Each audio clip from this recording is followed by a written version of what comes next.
Welcome back to another episode of the Scepter Publishers podcast where we interview an author. This week we have Michael Pakaluk, the author of a new title called The Company We Keep, True Friendship and Why It Matters. Welcome, Michael. Hi, well, it's great to be here with you. Thank you. Yeah. So why don't you start by just telling us a little bit about the book and what readers can expect when they pick it up? Well, the book is meant to be a kind of theoretical and practical treatment of friendship. So the first half of it is what friendship is, and I approach that from both classical point of view because I'm an Aristotle scholar, and then I ask, well, what difference has Christianity made in how we understand friendship? And then in the second half of the book, it's practical. It's not as practical as an advice column, but it does get down to details like, practically speaking, why is friendship important? Why should we be pursuing it? How do we form friendships? Difficulties that arise in friendship, friendships between husband and wife, between parents and children. So it gets into a little bit of the nitty-gritty. Nice. I love that. And what inspired you to write this book itself on friendship? I've written a lot of scholarly material on Mhm. friendship. I've written a very extensive, detailed commentary of the two books on friendship of Aristotle and the Nicomachean Ethics. I've discussed civic friendship, lots of scholarly writings on friendship. Mhm. And so, for better or for worse, people think of me as an expert on friendship, if there is such a thing. Sure. And I think a lot of my friends have said over the years you should try to write a more accessible and popular book on friendship. And I've got a lot of things to write. I have a lot of inertia too, like everybody else. Hmm. And a friend of mine, Mike Aquilina, just dropped a line and said, "Look, I'd like to commission a book for Scepter Hmm. on friendship from you." Probably Mike, like everybody else, thinking that's I'm going to get out of him that book on friendship. Yeah. And I really like Mike Aquilina, so I said, "Sure, I'll do this, Mike." So to be quite honest, it's a book that I wrote for Mike Aquilina, I love it. That's great. which is which is which is fitting for a book on friendship. Exactly, exactly. I think there's several titles that were written for Mike Aquilina. Definitely. I'm curious, since you're a scholar, you clearly have been looking at this topic of friendship for years now. Do you think there's a greater, not greater need for friendship, but do you think we have lost the idea of friendship in our society today? Because I know a lot of people who really don't have friends or don't have many friends or have a Oh hard yeah, time making friends. Have you seen that like change over the years, or do you think this is kind of a common occurrence?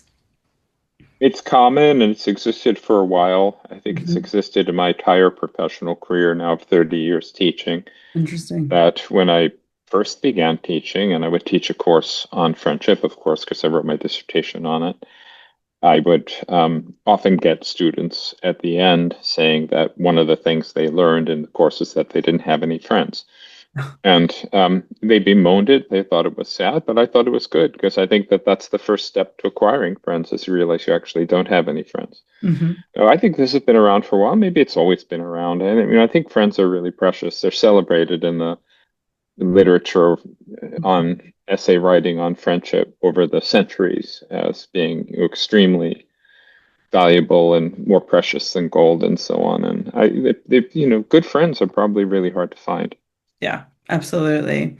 It's interesting because in the book you argue that friendship isn't optional for Christians, but rather essential. So can you tell us a little bit more about that, like why you think that is the case? Well, I don't think I can remember all the arguments in my book. Sure. I try not to waste words or pages. Everybody's time is valuable. Yeah. So I've crammed probably 15 different arguments in there in that section where I deal with this. But Hmm. I mean, one is that we have to imitate Christ, and Christ had friends. Hmm. And then also the maxim "friends of friends are friends." We have to verify that. So any friend of Christ, if we want to be a friend of Christ ourselves, we have to be friends to those friends.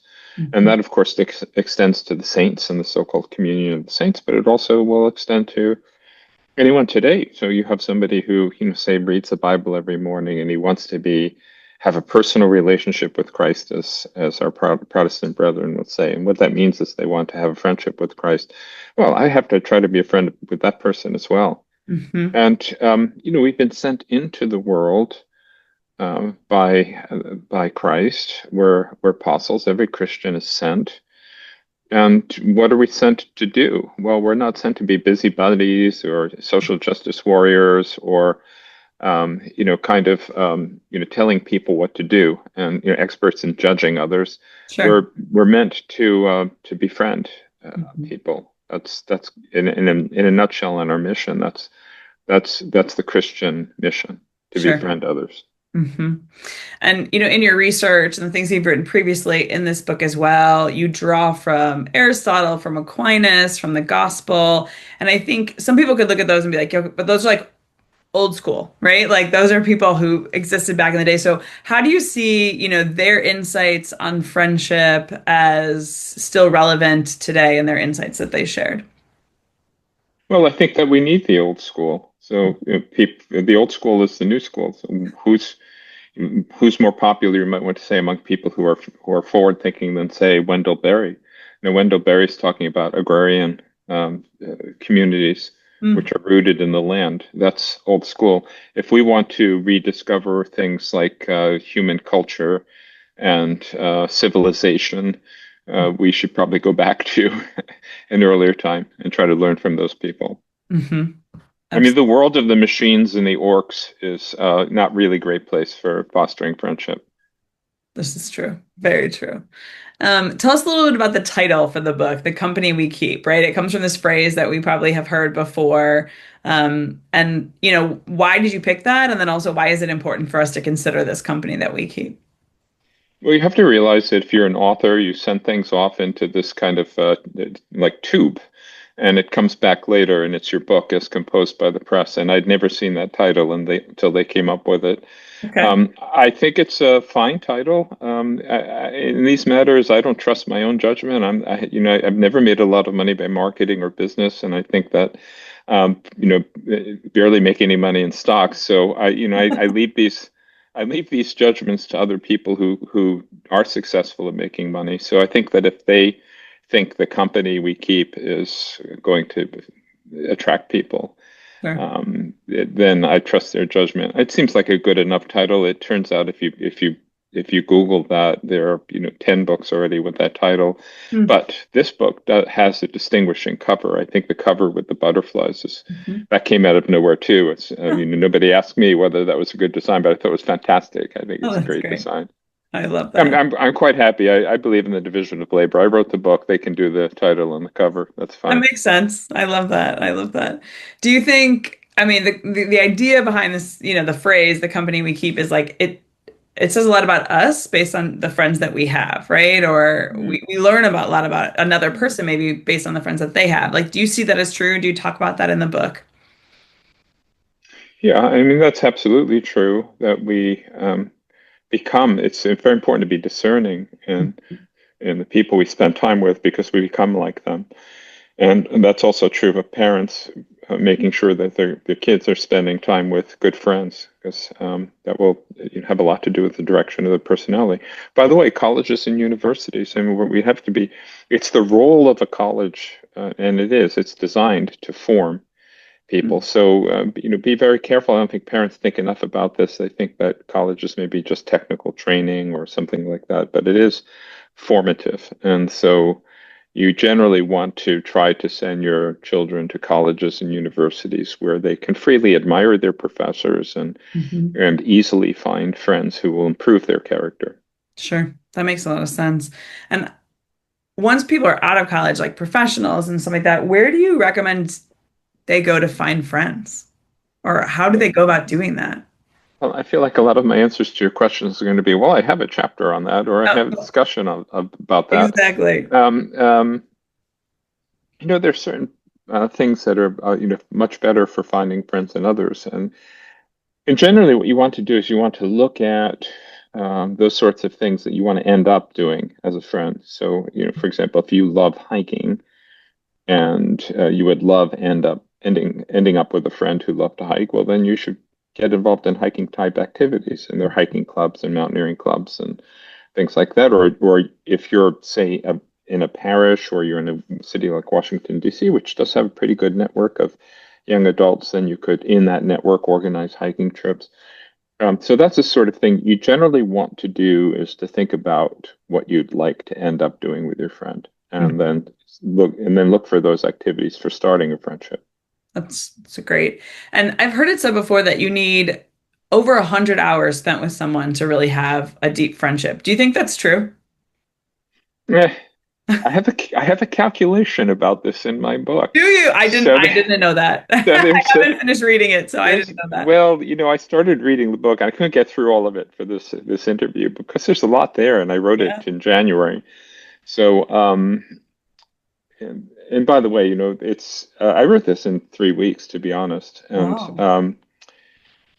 I want to say to your listeners that I strived or strove, I think both are acceptable. Yeah. I strived to make my prose as much like C.S. Lewis or a Ronald Knox as I could. Hmm. And, I would say I was successful 70% of the time. And I think that's a pretty good success rate. Yeah. So I think that that's a good tone, that's a good level, that's a good way of writing for somebody who is a skilled scholar and wants to communicate ideas. So I think I actually was successful at that. And so, maybe writing quickly it could be a formula for future books. Like, I could sit down, and actually do have 2 books under contract now I have to write.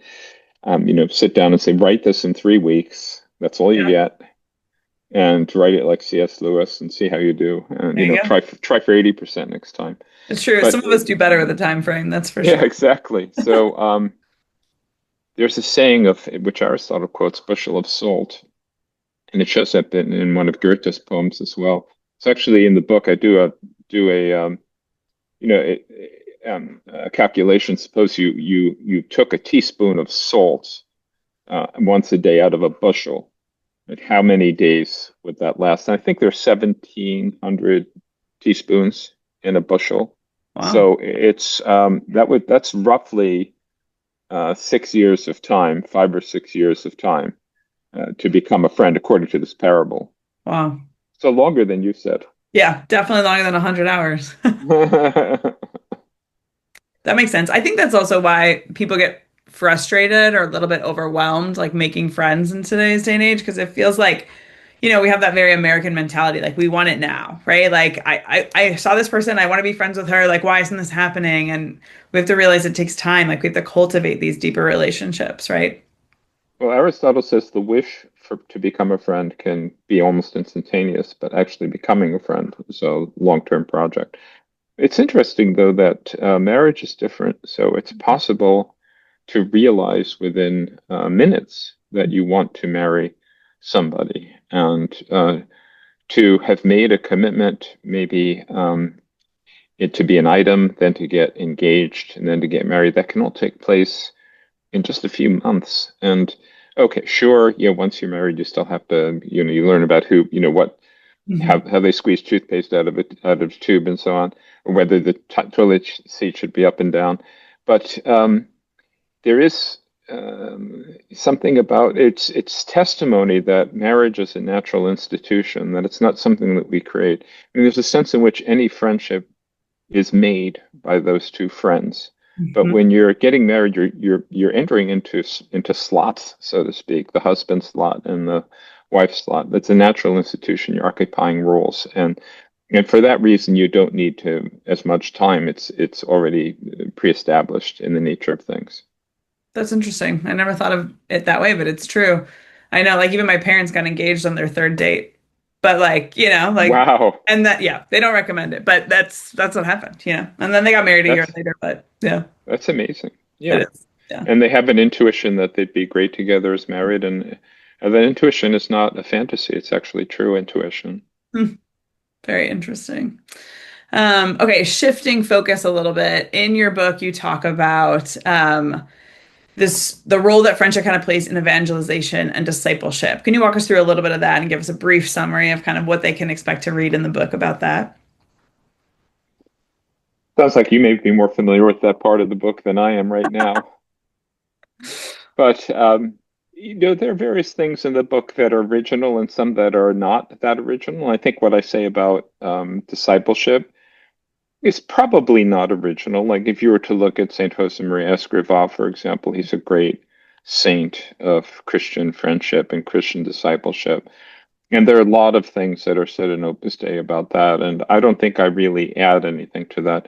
What I do is I integrate well. So I think that one of the great marks of this book is that it treats of friendship. Notice I use the genitive case, treats of friendship. I once spoke in that way to a linguist, and he said, I really admire your use of the genitive there. You don't say treats friendship, you say treats of friendship.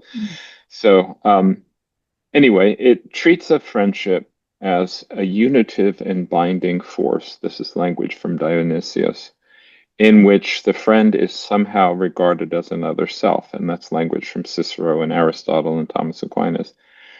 And I use those two. I see they're like rails. If you're in a dark tunnel and you need to get out, you'd grab the rails on the side of the tunnel. We're in a society that's confused. We're in the dark about friendship. I set down these two maxims at the beginning of the book. And I say, I'm going to call friendship simply any concretizing of love in a bond, because that's all that friendship is. Love is a unitive and binding force, Dionysius says. So insofar as love unites and binds, then that united and bound thing I'm going to call friendship. And the English language really is operating under a debility in this respect, because the Romance languages all have the same word, same root for love and friendship. Like in Spanish, it's amar and amistad, Mm. or in Latin, it's amare and amicitia. It's clearly the same thing. In Greek as well, it's filio and philia.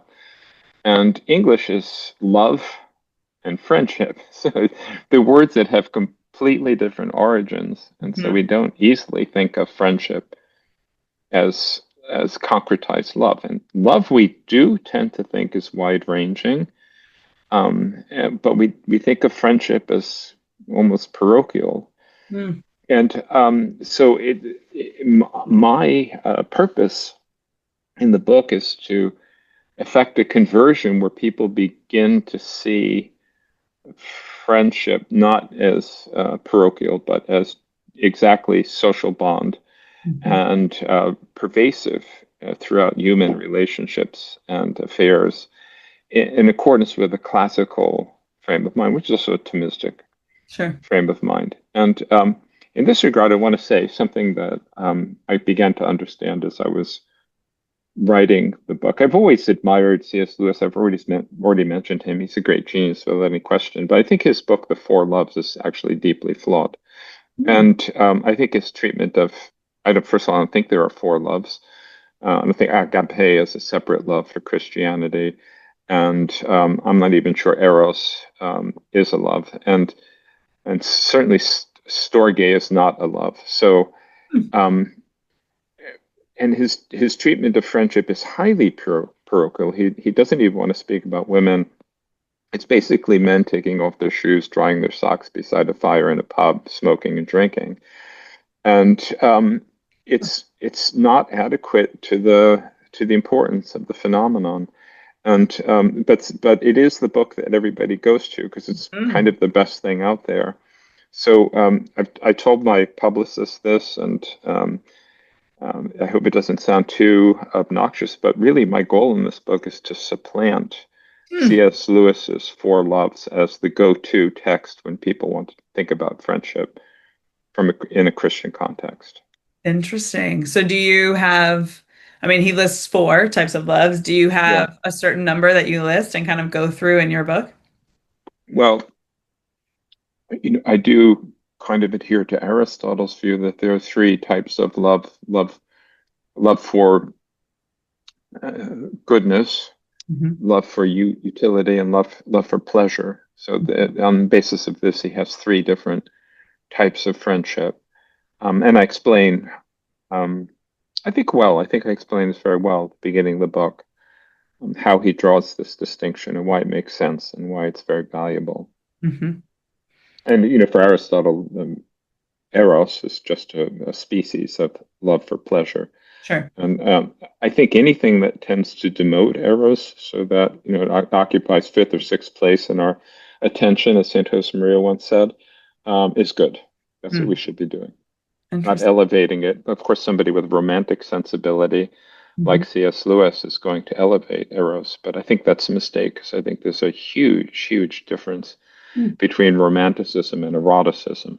Sure. And Lewis himself appreciated that, and he wrote a pretty, really great book on the origins of modern romantic sensibilities, called The Allegory of Love.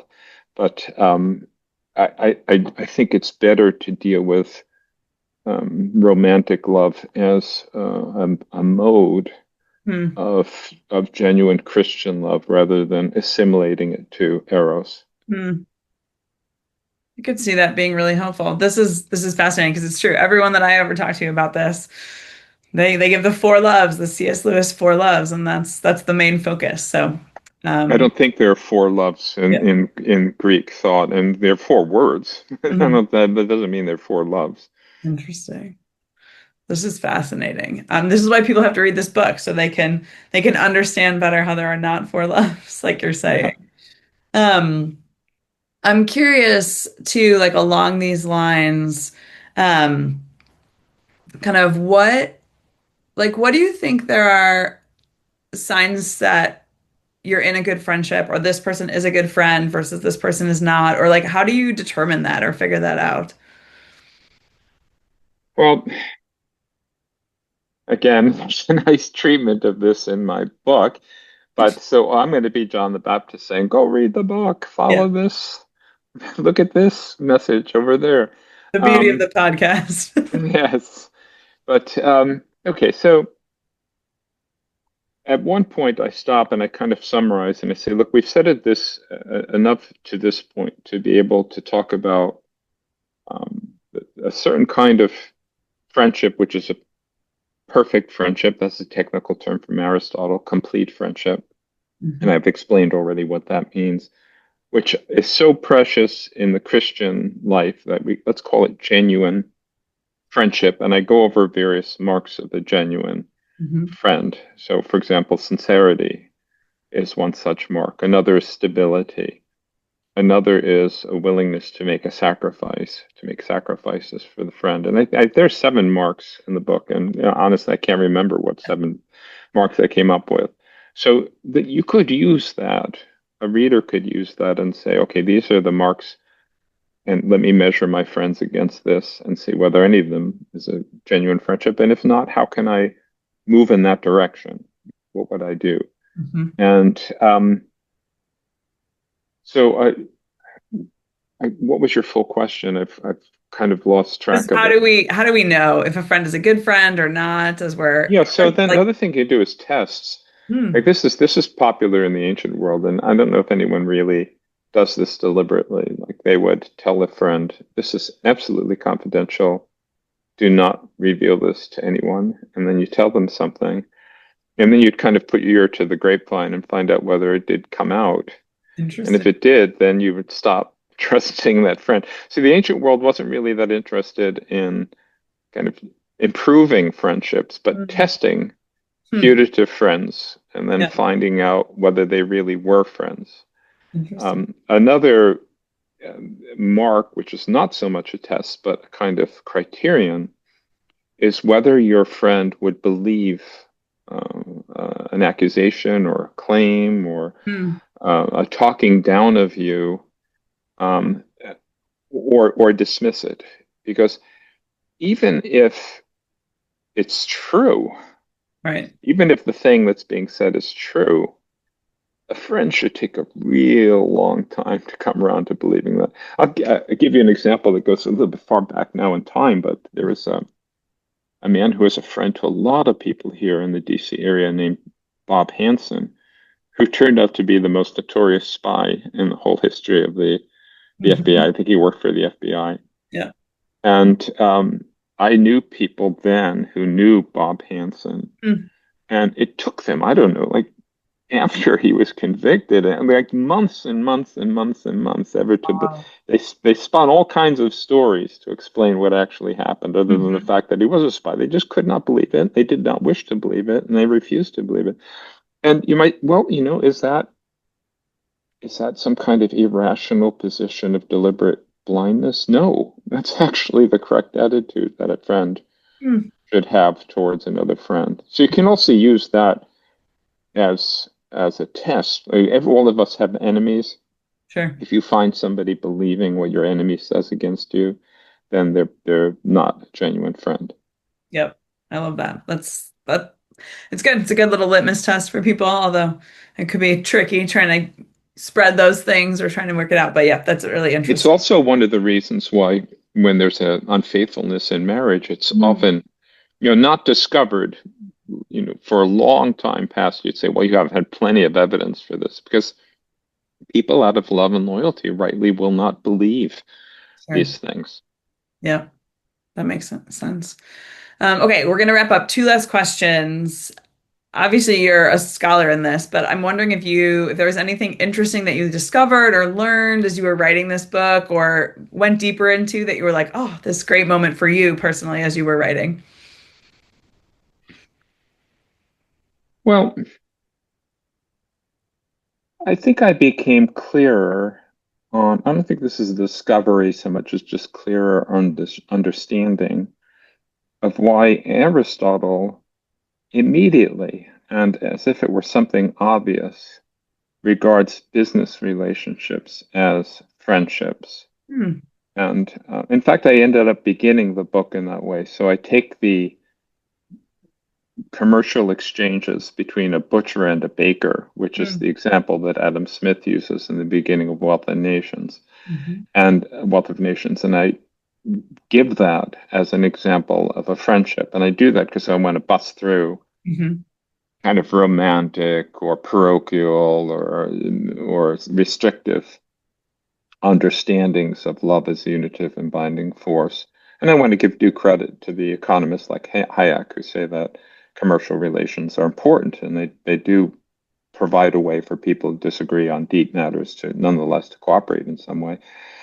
And I just found it tremendously instructive and and very illuminating, I think, for people to begin there rather than with some kind of celebrated utopian ideal of friendship. We Yeah. begin with the butcher and the baker. Mhm. That's interesting. Yeah, to take it out of the context a little bit so they can see it in a different light. It's fascinating. Okay, last question. What do you hope the reader walks away with after finishing reading this book? That to be human and to be a friend are pretty much the same thing. That what people call friendship, and we're going to need to invent a new word. Maybe that's the takeaway. We need to invent a new word for this. But uh, Latin has got Greek has got koinonia, it's got philia, communio.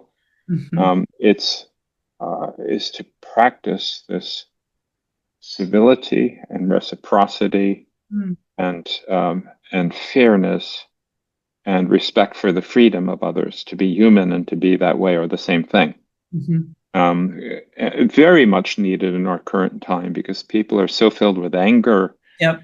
and a wish to coerce other people to get them to fall in line with what they think, Hmm. and a disdain for free society that Christianity has contributed the conditions for free societies. We need to rediscover them and practice them, beginning with our own lives. This is great. Anything else you want to share before we wrap up? Um, yes, anyone who reads my book and has questions about it, I tell people I'm not so far buried under an avalanche of email that I can't respond to questions. So feel Okay, free to write to me. My university address is easy to find online. You can email me great. with your questions, and until I become either so overwhelmed that I can't answer them, or so wealthy from the royalties of my books that I can hire an assistant to answer my mail, I will answer your questions. That's great. I love that. That's really helpful for everybody. Thank you so much, Michael. This was a great conversation, and I hope people go and read the book. It's called The Company We Keep: True Friendship and Why It Matters. Very good.